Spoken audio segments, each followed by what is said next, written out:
राधा कृष्ण हरे सीता राम हरे श्रीमन्नारायण गुरुदेव हरे। हे राधा कृष्ण हरे सीता राम हरे श्रीमन्नारायण गुरुदेव हरे।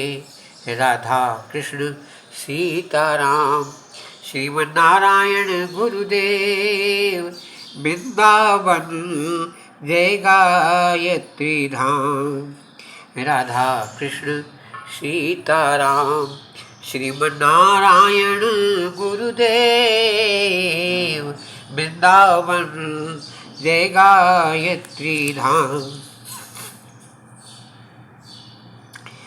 कलयुग केवल नाम आधारा, सुबिरे सुबिरी नर उतरहि पारा।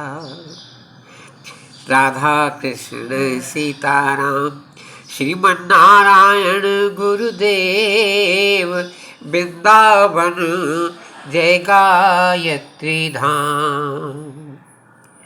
कलयुग केवल नाम आधारा, सुबिरे सुबिरी नर उतरहि पारा। एक बिल्कुल सत्य कलयुग की घटना। एक अंधे, दोनों आंख से अंधे पति वृद्ध 60 वर्ष का, 60 वर्ष का आदमी और उनकी लड़की की शादी एक 20 वर्ष की कन्या के साथ हुई जो दोनों आंख से अंधी थी, ब्राह्मण की लड़की। परंतु हमारे यहाँ प्रथा है, पुरानी संस्कृति में अगर लड़की स्त्रीत्व है उसके अंदर तो उसको पति के साथ रहना अनिवार्य हो जाता है। क्यों कि स्त्री जाति, स्त्री का शरीर बगैर पति के पूर्ण ही नहीं होता है। परंतु ऐसे विकलांग को कौन अपनी पत्नी स्वीकार करेगा।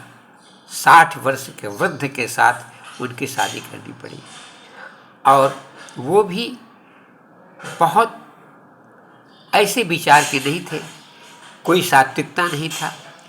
हाँ, ब्राह्मण कुल में तिवारी वंश में हुए उनके भाई पंडित ओंकारनाथ त्रिपाठी थे। ये ब्राह्मण भक्त थे और हमेशा शालिक राम जी की मूर्ति अपने यहाँ रखते और उनको स्नान कराते, विधिवत पूजन करते। जमीन जायदाद तो बहुत कम था और संजोग से पंडित ओंकारनाथ तिवारी जी दाम्पत्य जीवन में थे, उनकी पत्नी भी थी, परंतु उनको कोई संतान नहीं थी। इसलिए उन्होंने अपने छोटे भाई पंडित बांसदेव त्रिपाठी के साथ उस कन्या की शादी मान ली और शादी हुई। भाई तो लापरवाह थे, वो किसी का ध्यान नहीं देते थे, बार बार राज्य छोड़ करके दूसरे जगह चले जाते, मना करने पर भी बाहर नौकरी किया करते थे। कुछ दिनों के बाद छोटे भाई को, वासुदेव जी को, जिस कन्या के साथ शादी हुई उनका नाम सुशीला था, उनको एक लड़की पैदा हुई। लड़की हॉस्पिटल में हुई। डॉक्टर ने कहा ये हमको अच्छा नहीं लग रहा है, क्योंकि इसको कौन संभालेगा। बच्चे को माँ के सिवा और कौन संभाल सकता है, और ये माँ विकलांग है, इसके पिता का भी कुछ भरोसा नहीं है, सब घर भर वृद्ध हैं। मेरी सुशीला जी बोली आप चिंता मत करें, मेरे साथ मेरे भगवान राम और कृष्ण हैं। मैं हमेशा यह कीर्तन करती हूँ, हरे राम राम राम हरे हरे, हरे कृष्ण कृष्ण कृष्ण हरे हरे। उस अवस्था में भी इन्होंने ये कीर्तन किया।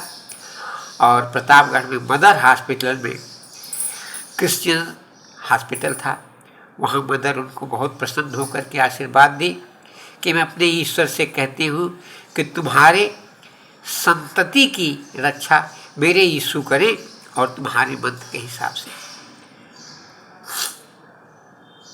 ये उनके घर का पुराना श्रृंगार है। और कुछ दिनों के बाद उनके एक और पुत्री ही हुई, 2 पुत्रियां हो गई। और पति बहुत लापरवाह, बड़े भाई देख रेख किया करते। कुछ दिनों के बाद वासुदेव जो छोटे भाई थे उनका भी देहांत हो गया, और बड़े भाई ओंकार नाथ का भी देहांत हो गया, और उनकी पत्नी भी चली गई। मात्र उस विकलांग को 2 लड़कियां थी, और दोनों लड़कियों को वो अपने हरे राम राम राम हरे हरे, हरे कृष्ण कृष्ण कृष्ण हरे हरे, इसी मंत्र का सोते जागते 24 घंटा जाप करती। उनके यहाँ एक प्राचीन उनका नौकर था, वो खेती बाड़ी देखभाल किया करता। धीरे धीरे लड़कियाँ थोड़ी बड़ी हुई, और उन लोगों ने छोटी ज़मीन थी, बहुत ज़मीन भी नहीं थी, परंतु उसी में निर्वाह धीरे धीरे। और उस लड़की के मायके वालों की तरफ से भी थोड़े बहुत मदद मिल जाया करती। परिवार आगे बढ़ा। गरीबी तो थी बहुत, परंतु भगवान की कृपा से हरे राम महामंत्र के माध्यम से उनका परिवार सुशील हुआ, और दोनों लड़कियों की शादी हुई। दोनों इस समय बड़े अच्छे ढंग से हैं, और वो इस समय समाज में उनकी गिनती होती है। अच्छे धनाढ्य हो गए हैं। उनकी जो बड़ी लड़की थी उसने बहुत प्रॉपर्टी बनाई, अब वो घर छोड़ करके महाराष्ट्र राज्य में रहते हैं, उनका धंधा अच्छा चल रहा है। छोटी लड़की जो गांव में रहती है उसको खेती बाड़ी, और उसके पति भी और उसके बच्चे भी अपने परिवार को संभाल लिए हैं। ये लोग धनाढ्य हो चुके हैं। और जो विकलांग कन्या थी इस समय उनकी उम्र 85 वर्ष की हो गई है, परंतु वो जब सो गई तो भले ही उनका कीर्तन बंद होता है, अन्यथा हर समय यही एक कीर्तन चलता रहता है। और सबको सहेजती हैं। अगर तुम संसार में सुखी रहना चाहते हो तो होम यज्ञ तप, ये तो जिसके पास पैसा है, पांडित्य है, वो कर सकता है, परंतु इसमें कुछ न कुछ पूर्ण रूप से विधान नहीं बन पाता। इसलिए जो ये नहीं कर सकते हैं उनके लिए ये कीर्तन महा शुभदायक होगा। उन्होंने बताया कि मैंने कहीं सुना था कि एक प्रभु पैदा होंगे कलयुग में, चैतन्य महाप्रभु, वो कृष्ण के अवतार होंगे। उन्होंने इस कीर्तन की बहुत बड़ी महिमा गाई है। उन्होंने बताया कि देखो, उनका एक श्लोक हमको याद है, किसी तरह से मैंने सुन करके याद किया है, तो वह श्लोक हमको बहुत संभालता है। मैं उसी श्लोक के माध्यम से हमेशा कीर्तन करती हूँ। श्लोक ऐसे है, चेतो दर्पण मार्जनम भव महा दावाग्नि निर्वापणम श्रेयः कैरव चंद्रिका वितरणम विद्या वधू जीवनम आनंदम बुध वर्धनम प्रतिपदम पूर्णामृता स्वादनम सर्वात्मस्नपनम परम विजयते। श्री कृष्ण संकीर्तनम। वो कहती है इसका अर्थ किसी ने हमको बताया नहीं, लेकिन मेरे मन में आया है कि एक बार अगर हम इस कीर्तन को जप करें तो जितनी बार उसको छोड़ करके अन्य किसी की तरफ मन न जाए। जब कीर्तन नाम लें, हरे राम कहें तो राम का दर्शन हो, कृष्ण कहें तो कृष्ण का दर्शन हो, हरे कहते हैं तो हरि का दर्शन हो। ऐसा करते करते कभी भी ये पूरा जो संसार है दावाग्नि लगी हुई है, जल रहा है, अगर इसके सहारे हम रहेंगे और मेरा मन संसार में नहीं जाएगा तो हम लोग संकीर्तन के माध्यम, और संकीर्तन संभव हो तो अपने पूरे परिवार के साथ बैठ करके करना चाहिए। ऐसा संभव तो नहीं हो पाता तो अकेले भी करिए।